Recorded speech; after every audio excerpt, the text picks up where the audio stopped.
This is Mr. Melendez, and I'm bringing to you a demonstration on how to properly maneuver here in the Google Slides and also to perform a read aloud for your pre-assessment.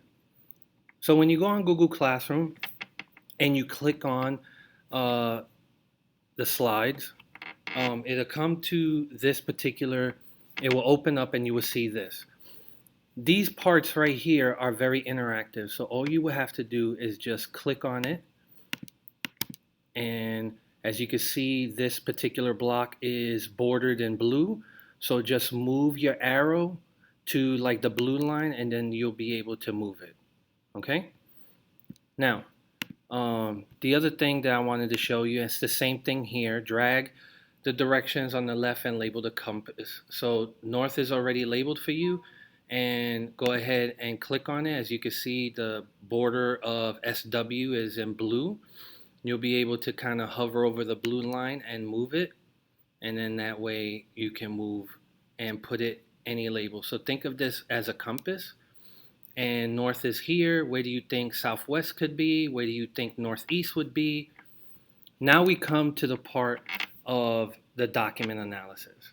So in this particular document, you're going to answer the questions about this image on the next slide.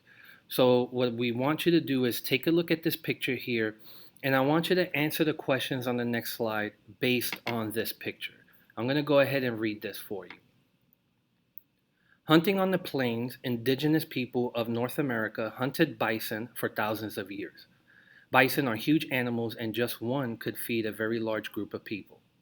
The bison was used for much more than food, though. The skin could become clothing or used in the creation of a teepee, and bones were used as tools and weapons. Once an abundant resource, this creature became close to extinction in the late 1800s as Americans began to move west. So go ahead and analyze this picture. You can definitely make the slides bigger by using the zoom. It looks like a magnifying glass. Now you come to this slide here. And just like you did in slide 1 and 2, you can go ahead and click inside the box. And then now you see your cursor here and you're able to type in there and answer these two questions. So I'm going to go ahead and read these two questions. So question number 1. The original horses of North America became extinct around 10,000 years ago. The Spanish brought horses back to the continent in the 1500s. In what ways might this have sped up the decline of the bison? Remember, your answer is based on your analysis of the picture, the slide before. Put your answer inside the text box. The next question. Why might the indigenous people of the plains have needed to use the bison for so much? Again, you're basing your answer on the analysis of the picture. Go ahead and put your answer in this text box. The next slide shows a timeline. I'm going to read the different parts of the timeline and then move to the next slide and then read aloud the questions. 1492, Christopher Columbus lands in the West Indies. 1517, the Spanish arrive in Mexico. 1519, Hernan Cortes begins his conquest of the Aztecs. 1520, smallpox spreads through Mexico, killing a large percentage of the population. 1521, Tenochtitlan, the capital of the Aztecs, fall. 1542, laws are created to prevent enslavement and mistreatment of Native Americans.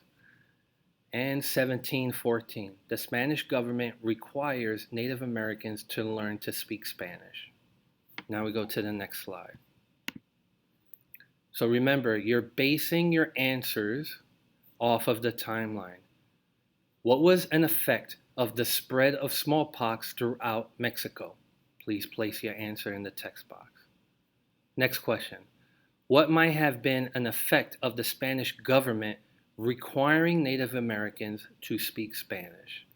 Please place your answer in this text box.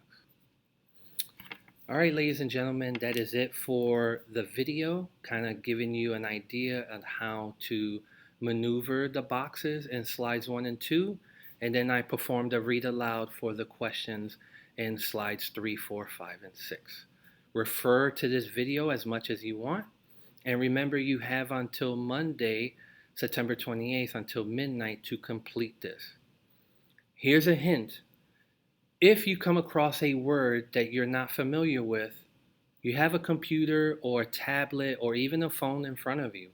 All right, go to websites, dictionary.com. There's plenty of places that you can go to online to figure out what is the meaning of that word.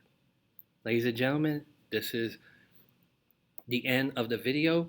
Please have a wonderful day and enjoy your 3-day weekend. Remember, this is a 3-day weekend, so we won't see each other until Tuesday the 29th.